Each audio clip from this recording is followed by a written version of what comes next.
Hello everyone, रसायन Rahul channel में आप सभी का स्वागत है।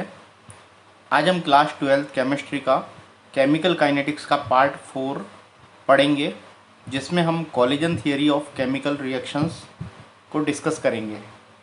तो चलिए स्टार्ट करते हैं। देखिए, किसी भी रिएक्शंस को होने के लिए रिएक्टिंग स्पीशीज़ का आपस में टकराना बहुत ज़रूरी है। ठीक है, तो रिएक्शंस तभी होती है जब रिएक्शंस में जो रिएक्टिंग स्पीशीज होती है, रिएक्टिंग स्पीशीज कौन कौन सी होती है? एटम्स हो सकते हैं, मॉलिक्यूल्स हो सकते हैं और आयंस हो सकते हैं। ये सारे रिएक्टिंग स्पीशीज होते हैं। ये जब आपस में टकराते हैं तभी रिएक्शन जो है वो आपकी संपन्न होती है। तो यही एक्चुअल में कॉलिजन थियरी का बेसिस है। ठीक है, this is the basis of collision theory of chemical reaction, कि किसी भी रिएक्टिंग स्पीशीज में जो एटम्स, मॉलिक्यूल्स और आयंस होता है, उनका आपस में टकराना बहुत ही ज़रूरी है रिएक्शन होने के लिए। तो देखिए, हम रिएक्टिंग स्पीशीज़ का यूनिट वॉल्यूम लेते हैं। तो ये हमारे एक यूनिट वॉल्यूम के अंदर, यूनिट वॉल्यूम में हमने रिएक्टिंग स्पीशीज़ को डाल दिया। ठीक है, ये रिएक्टिंग स्पीशीज है और हमने रिएक्टिंग स्पीशीज़ का यूनिट वॉल्यूम लिया है। अब देखिए, ये रिएक्टिंग स्पीशीज़ क्या करेंगे, या रिएक्टेंट्स आपस में टकराएंगे या कॉलिजन करेंगे। तो इनकी नंबर ऑफ कॉलिजन पर सेकंड पर यूनिट वॉल्यूम को हम क्या बोलते हैं?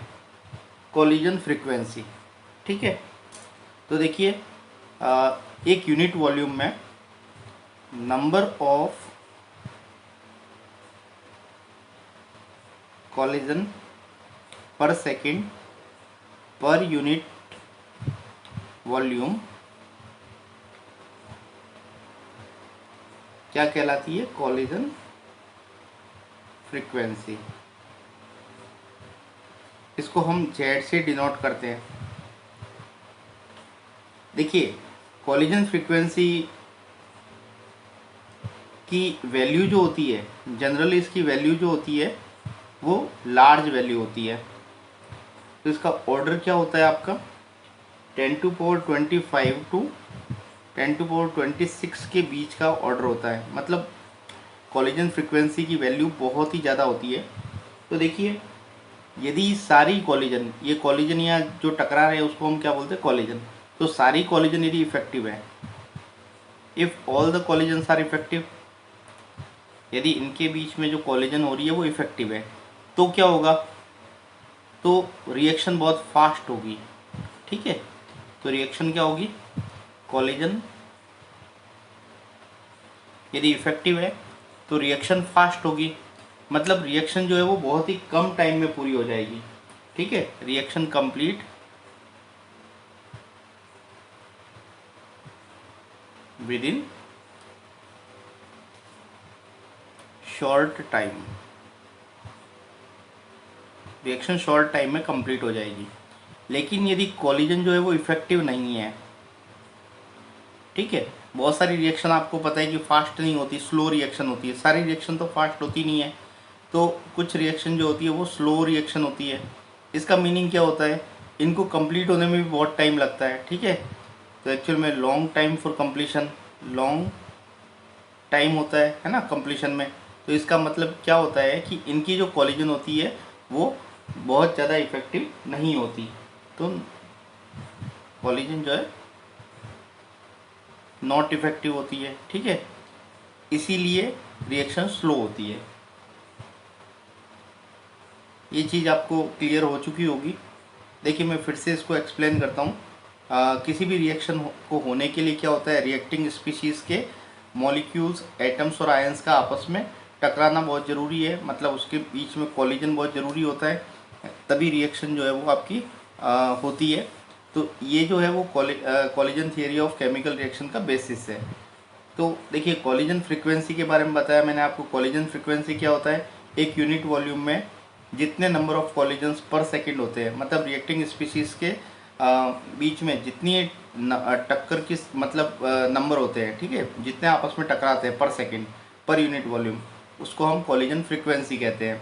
इसकी वैल्यू जनरली लार्ज होती है, इसका ऑर्डर 10⁻25 से 26 के बीच में होता है, ठीक है। अब कुछ रिएक्शन जो होती है वो फास्ट होती है और कुछ रिएक्शन स्लो होती है। तो इसका मीनिंग समझते हैं कि रिएक्शन फास्ट होती है तो वो कम टाइम में आपकी कंप्लीट हो जाती है, और जो रिएक्शन स्लो होती है वो लॉन्ग लॉन्ग टाइम लेती है, ठीक है।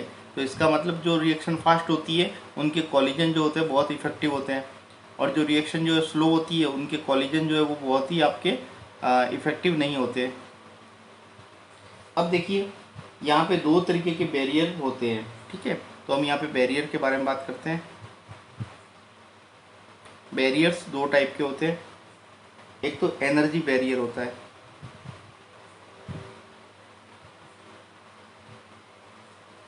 और दूसरा होता है आपका ओरिएंटेशन बैरियर।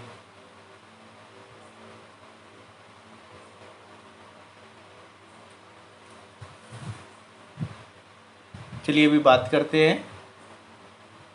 देखिए यहाँ पे एक्चुअल में हम इफ़ेक्टिव कॉलिजन को एक्सप्लेन करना मैं भूल गया।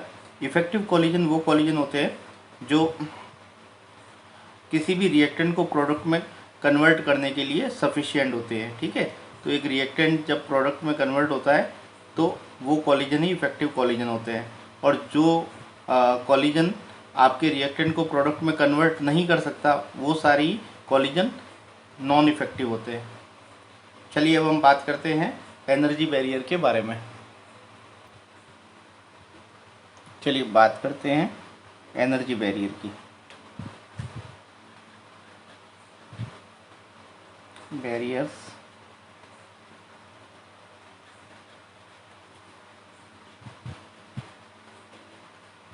देखिए रिएक्टिंग स्पीशीज जो है वो आपस में क्या करती है, रिएक्ट करती है, आपस में कोलाइड करती है। मान लीजिए ये रिएक्टिंग स्पीशीज है R1 R1, ठीक है। ये आपस में क्या करती है, कोलाइड करती है, ठीक है। तो R1 R2 करते हैं इसको। एक एग्जांपल लेके देखते हैं कि ये HI का एग्जांपल लेते हैं। HI जो है वो आपके किस में कन्वर्ट होता है, 2HI H2 और I2 में कन्वर्ट हो रहा है। तो ये आपके रिएक्टेंट है। तो इस HI को मैं R1 और R2 की फॉर्म में लिखा है, ठीक है। यहाँ पे 2HI है तो मैंने इस तरीके से इसको लिखा है। तो देखिए ये रिएक्टिंग स्पीशीज आपस में क्या करती है, टकराती है, ठीक है। फॉर्म करने क्या फॉर्म होगा, H2। तो H2 फॉर्म होने के लिए HI के बीच के दोनों बॉन्ड टूटने चाहिए, तो रिएक्टिंग स्पीशीज के बॉन्ड ब्रेक होने चाहिए, ठीक है। तो जब ये कोलाइड करती है आपस में रिएक्टिंग स्पीशीज, तो क्या होता है कि इनके रिएक्टिंग स्पीशीज के पास में सफिशिएंट एनर्जी होनी चाहिए जिससे ये अपने बॉन्ड ब्रेक कर सके। तो एक्चुअल में इफ़ेक्टिव कॉलिजन के लिए मैंने आपको बताया इफ़ेक्टिव कॉलिजन क्या होते हैं, जो रिएक्टेंट को प्रोडक्ट में कन्वर्ट कर सके, वो सारी कॉलिजन इफ़ेक्टिव कॉलिजन कहलाते हैं। तो इफ़ेक्टिव कॉलिजन के लिए क्या होता है कि आपके रिएक्टिंग स्पीशीज जो है, RS को लिख देता हूँ, रिएक्टिंग स्पीशीज जो रिएक्ट करती है ना, have must have sufficient energy to break chemical bonds. तो देखिए क्योंकि जब ये बॉन्ड ब्रेक होंगे तभी रिएक्टिंग स्पीशीज जो है वो प्रोडक्ट फॉर्म करेगी। तो इफ़ेक्टिव कॉलिजन के लिए क्या होना चाहिए, रिएक्टिंग स्पीशीज की एनर्जी सफिशिएंट होनी चाहिए जिससे वो अपने बॉन्ड ब्रेक कर सके। अब देखिए यहाँ पे एक एनर्जी की नाम आता है थ्रेशोल्ड एनर्जी।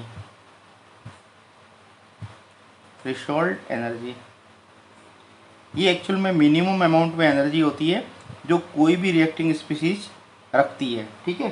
तो it is the minimum amount of energy which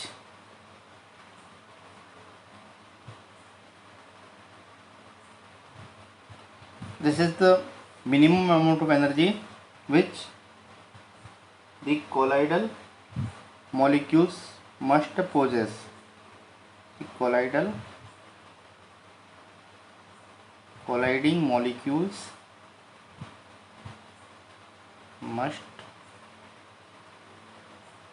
possess. तो ये एक्चुअल में एक मिनिमम अमाउंट में एनर्जी होती है जो कोलाइडिंग मॉलिक्यूल के पास में हमेशा रहती है। तो रिएक्टेंट को प्रोडक्ट में कन्वर्ट करने के लिए एनर्जी की वैल्यू, ठीक है, थ्रेशोल्ड एनर्जी से ज़्यादा होनी चाहिए। हमेशा एनर्जी की वैल्यू थ्रेशोल्ड एनर्जी के इक्वल या थ्रेशोल्ड एनर्जी से ज़्यादा होनी चाहिए, तभी रिएक्टिंग स्पीशीज जो है वो आपके प्रोडक्ट में कन्वर्ट होगी। अब देखिए दूसरे फैक्टर की बात करते हैं, ओरिएंटेशन।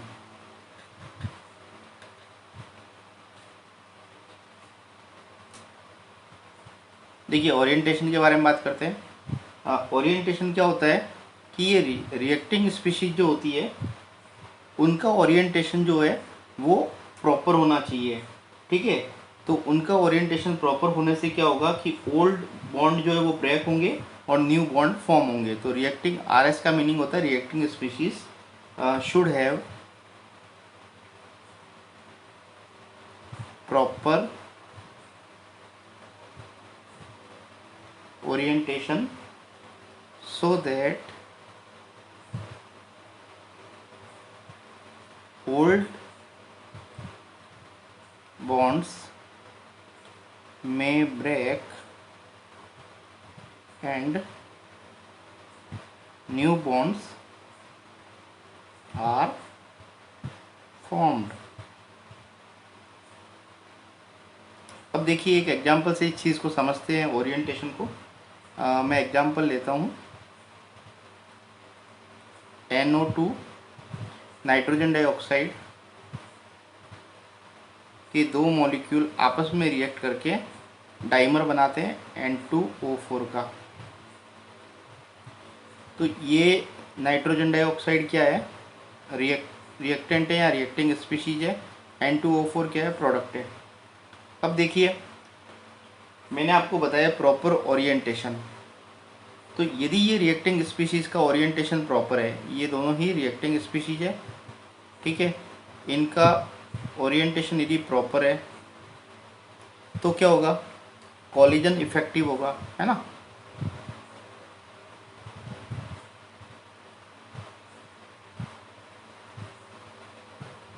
और ये प्रोडक्ट फॉर्म करेंगे, है ना। तो रिएक्टेंट फॉर्म प्रोडक्ट। और यदि इनका ओरिएंटेशन प्रॉपर नहीं है, do not have proper orientation, जब इनका ओरिएंटेशन प्रॉपर नहीं होगा रिएक्टिंग स्पीशीज का तो कॉलिजन इनइफेक्टिव हो जाएगा, ठीक है। Collision is not effective. तब क्या होगा, रिएक्टेंट जो है वो प्रोडक्ट फॉर्म नहीं करेगा, प्रोडक्ट फॉर्मेशन नहीं होगा, इसलिए मैंने क्रॉस से इसको लिखा है, ठीक है। तो ओरिएंटेशन प्रॉपर होने पर कॉलिजन इफेक्टिव होगा और प्रोडक्ट फॉर्मेशन हो जाएगा। ओरिएंटेशन प्रॉपर नहीं होने पर कॉलिजन इफेक्टिव नहीं होगा, प्रोडक्ट फॉर्मेशन नहीं होगा।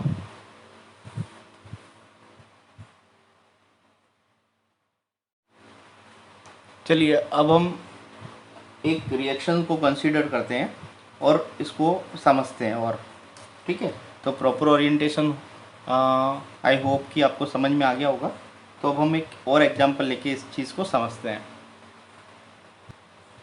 चलिए मैं एक एग्जांपल ले रहा हूँ।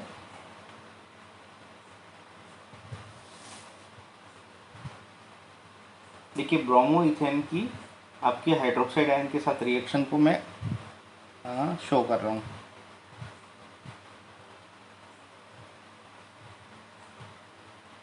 ये आपकी मैथिल ब्रोमाइड है और इसकी रिएक्शन जो है वो हाइड्रोक्साइड आयन के साथ हो रही है। ये क्या करेगा, मीथेनॉल फॉर्म करेगा और ब्रोमाइड आयन सेपरेट हो जाएगा। तो इसको एक्चुअल में समझते हैं हम। देखिए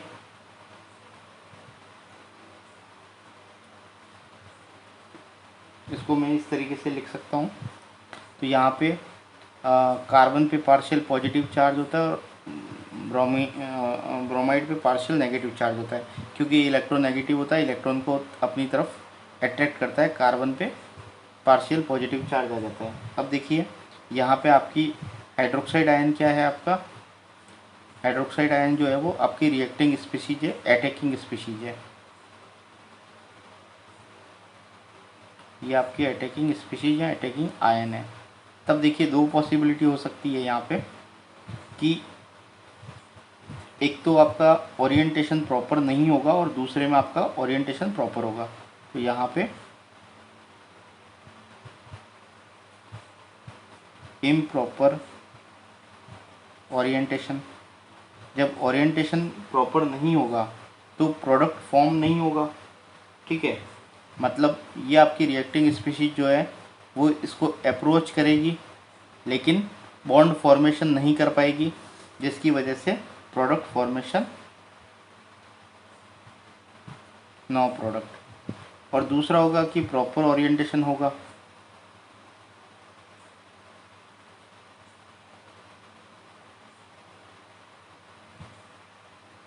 तो प्रॉपर ओरिएंटेशन के लिए क्या होगा, फर्स्ट इंटरमीडिएट फॉर्म होता है इस रिएक्शन में।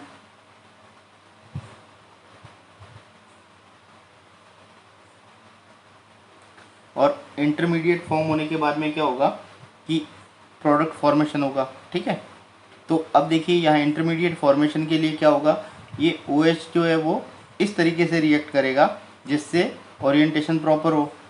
ठीक है, तो यहाँ पे यदि OH आयन जो है वो आपका Br के सामने से आके अटैक करता है। ठीक है, तो यहाँ पे ये ओरिएंटेशन प्रॉपर नहीं है। ठीक है, तो इसकी यदि सीधा अटैक करेगा तो क्या होगा, इसका नेगेटिव चार्ज इसके नेगेटिव चार्ज को रिपेल करेगा। ठीक है, तो ये इसको अप्रोच नहीं कर पाएगा कार्बन को। ठीक है, हाइड्रोक्साइड आयन जो है वो कार्बन को अप्रोच नहीं कर पाएगा। तो इस तरीके से ये इम्प्रॉपर ओरिएंटेशन होता है। लेकिन प्रॉपर ओरिएंटेशन क्या होगा, यदि ये दूसरी तरफ से रिएक्ट करे। ठीक है, बैक साइड से रिएक्ट करे। ये यदि बैक साइड से रिएक्ट करेगा तो यहाँ पे क्या होते हैं, आपके हाइड्रोजन जो है बहुत छोटे छोटे होते हैं। ठीक है, और ये इजीली इसको अप्रोच कर सकता है, यहाँ से बैक साइड से ये इजीली अप्रोच कर सकता है कार्बन को। ठीक है, तो ये ओरिएंटेशन जो है वो प्रॉपर ओरिएंटेशन है। तो देखिए यहाँ पे कॉम्प्लेक्स कैसे फॉर्मेशन होगा,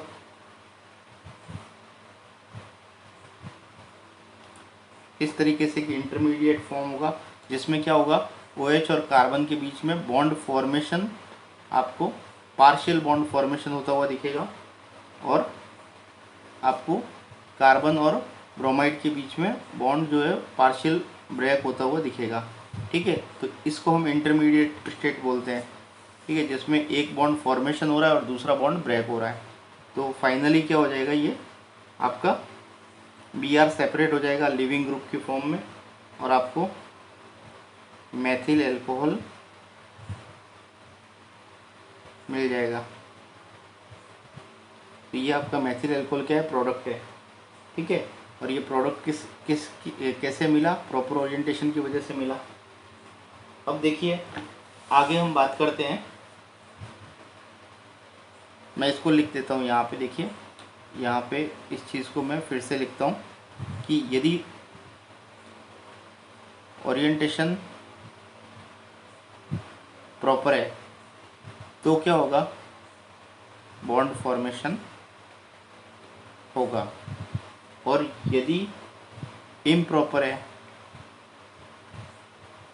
तो क्या होगा, ये यदि ओरिएंटेशन इम्प्रॉपर है तो यहाँ पे आपके ये रिएक्टिंग या अटैकिंग स्पीशीज जो है वो बाउंस बैक हो जाएगी। ठीक है,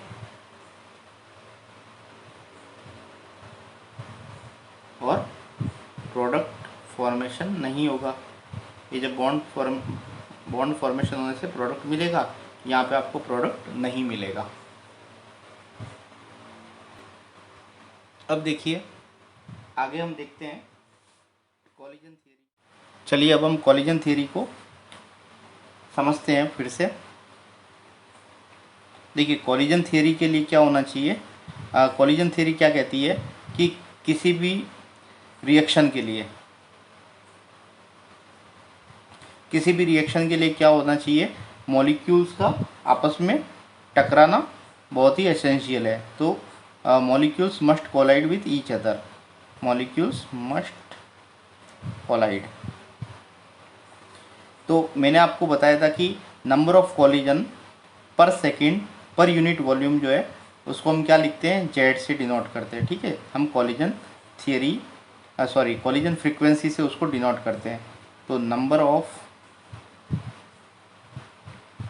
collision per second per unit volume हम क्या लिखते हैं, जेड लिखते हैं। तो रेट ऑफ रिएक्शन जो है एक तो किसके प्रोपोर्शनल हो जाएगी, जेड के। क्लियर। अब नेक्स्ट हमने क्या बोला था कि किसी भी रिएक्शन के लिए कॉलिजन इफेक्टिव होनी चाहिए। ठीक है, रिएक्शन के लिए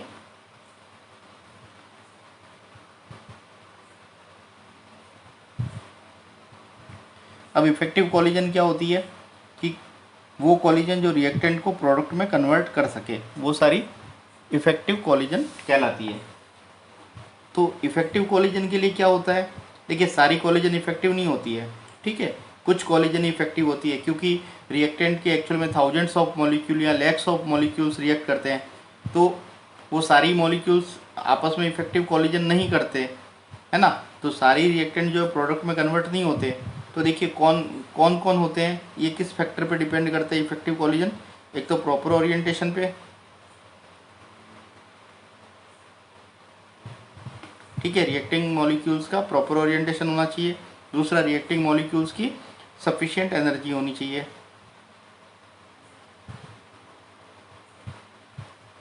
ठीक है, रिएक्टिंग स्पीशीज या रिएक्टिंग मॉलिक्यूल्स की प्रॉपर ओरिएंटेशन और सफिशिएंट एनर्जी होनी चाहिए।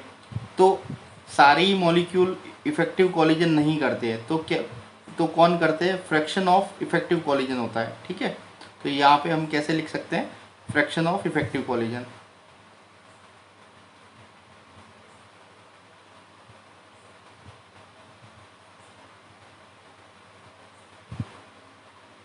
ये fraction of effective collision proper orientation और सफिशिएंट एनर्जी पे डिपेंड करता है। इसको हम स्मॉल एफ से डिनोट करते हैं। तो रेट ऑफ रिएक्शन जो है वो आपके फ्रैक्शन ऑफ इफेक्टिव कॉलिजन के प्रोपोर्शनल होता है। तो रेट ऑफ रिएक्शन को हम कैसे लिखेंगे, आर आर का मीनिंग है रेट ऑफ रिएक्शन। ठीक है, उसको हम लिखेंगे minus D X upon D T is equal to rate of reaction, या इसको डायरेक्ट रेट लिख सकते हैं आप। ठीक है, इजिकल टू क्या होगा, एफ इंटू जेड। ये आपकी कॉलिजन थियरी होगी जो दो फैक्टर पे डिपेंड करती है, एक तो फ्रैक्शन ऑफ इफेक्टिव कॉलिजन पे, दूसरा नंबर ऑफ कॉलिजन पर सेकंड पर unit volume of reacting species, उस पर डिपेंड करती है। ठीक है, तो ये कॉलिजन थ्योरी कंप्लीट हो गई। आज के लिए इतना ही। आपको यदि मेरा वीडियो अच्छा लगा है तो प्लीज़ लाइक कीजिए और मेरे चैनल को सब्सक्राइब कीजिए। Thank you.